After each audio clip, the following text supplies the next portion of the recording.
Thank you. Oh, this is wild. Oh, this is wild. Thank you. I've been so good to see you. Thank you. I feel like I know about half the people in the room. This is wild. What are you doing? Justin Wells. Thank you, guys. Okay. Can I just say, Peter Navarro is back. Welcome to Peter Navarro. Suffering the fate that has happened to so many who are friends with Donald Trump. Thank you for having me. I have been to many conventions. I have never been to a more fun convention or a convention with better vibes. They literally let Navarro out of prison. First of all, thank you. This feels a lot different from what I thought it was going to feel like. I can't hear you, but I know it's something good. So I watched the video of what happened in Butler, Pennsylvania about 50 times. I think I was one of about 8 billion people around the world who watched it. And the more I watched it, the more it struck me that everything was different after that moment. Everything. And this convention is different. The nation is different. The world is different. Donald Trump is different. When he stood up after being shot in the face, bloodied, and put his hand up, I thought at that moment, that was a transformation. This was no longer a man. Well, I think it was divine intervention. But the effect that it had on Donald Trump, he was no longer just a political party's nominee or a former president or a future president. This was the leader of a nation. And I think there's a difference. I've spent most of my life in Washington where the president is at the top of the pyramid, everyone wants to be the president. But if you think about it, the presidency comes with great power, obviously. But if you think about it, that is a title that is bestowed by a process of some sort that can be subverted.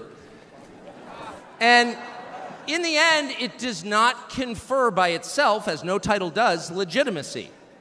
Just because you call yourself the president doesn't mean that much inherently. I can call my dog the CEO of Hewlett-Packard. It doesn't mean she is. No, it's true.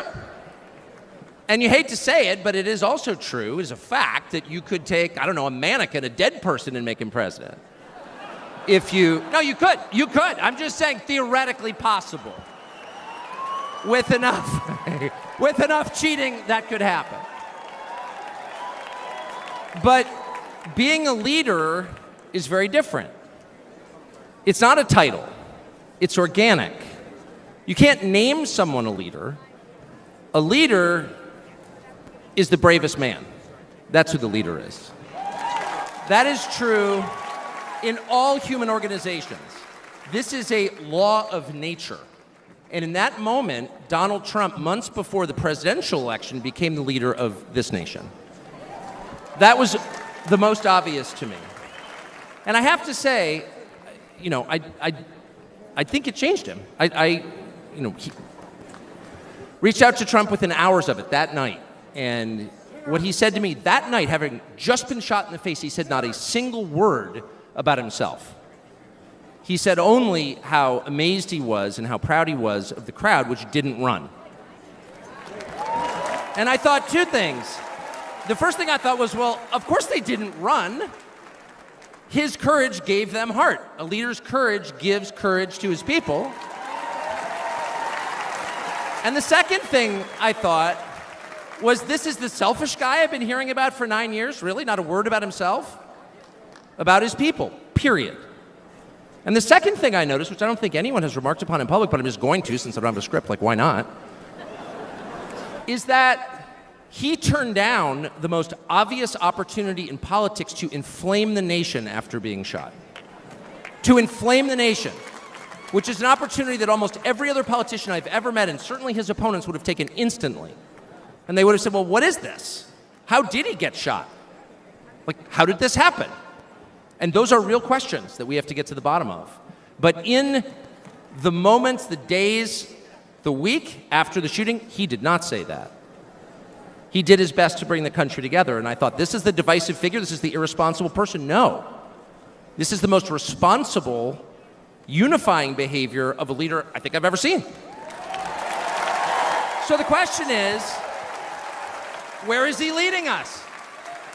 And I could go on for hours, but let me just sum it up. I do think the entire point from the famous escalator ride 9 years ago until today of Donald Trump's public life has been to remind us of one fact, which is a leader's duty is to his people, to his country, and to no other. That's the point. That's the only point. And another word for this is democracy. Democracy, in case you're a little sick of being beaten in the face with democracy on television, actual democracy is the proposition that the citizens of a country own that country. They're not renters, they're not serfs, they're not slaves, they are the owners of the country.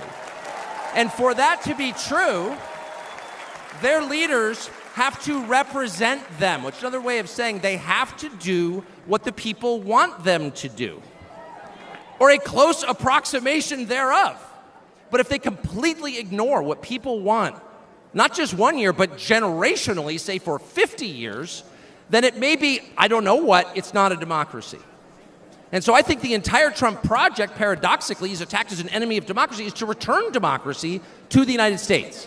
Hey, let's pay attention to what people actually want.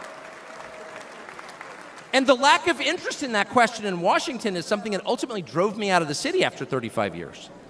Lawmakers stepping over the prostrate bodies of their fellow citizens ODing on drugs to go cast votes to send money to some foreign country. Yeah, actually, we've lost more Americans from drugs in the past 4 years than we lost in World War II. Yeah, our bloodiest war. More than we lost in World War II. Does anybody care? It is pathetic. It is pathetic. And do you hear a single word from Washington about doing anything about it? We know where the drugs are coming from. We know the supply routes. The U.S. military spent billions bombing the Ho Chi Minh Trail. You don't see our commander-in-chief suggesting that we use our military to protect our country or the lives of its citizens. No. That's for Ukraine. And it's too much, actually. It's too insulting. It's too insulting. It's a middle finger in the face of every American. It's a very clear statement, which is unmistakable. And that is, we don't care about you. And Donald Trump, whatever you say about him, and I think he's a wonderful person. I know him well. By the way, the funniest person I've ever met in my life, actually. You can't be funny without perspective or without empathy, which is true. But everything else about Trump aside, he actually cares because he's interested in the people who live here because that's his job. A father's job, his duty is to his family. An officer's duty is to his men. A president's duty is to his citizens. And he seems to be the only one who thinks that. And in his choice for vice president, J.D. Vance, he's made that really clear. J.D. Vance, I'll say this about him, is a thoroughly decent man, and I'll just admit it, a friend of mine, one of the very few politicians in Washington who actually is very close to his own wife, which is wonderful to see. And she's wonderful, actually. But J.D. Vance has views that are closer to Trump's voters than anyone else in Washington in office. Therefore, he's the vice president. That's called democracy. So I will stop on just one point, and that is what's happened over the past month since the debate, and particularly on Saturday in Butler. I think a lot of people are wondering, what is this? This doesn't look like politics. Something bigger is going on here. I think even people who don't believe in God are beginning to think, well, maybe there's something to this, actually. And I'm starting to think it's going to be okay, actually. I do think that. In the day after the midterm elections in 2018, Antifa came to my house. The Democratic Party's militia, okay? I was at work. It was obvious when I was at work because it was public. My wife was home alone. They tried to come in through the front door. They terrorized her. She hid in our pantry. It was on television. It was horrible, actually.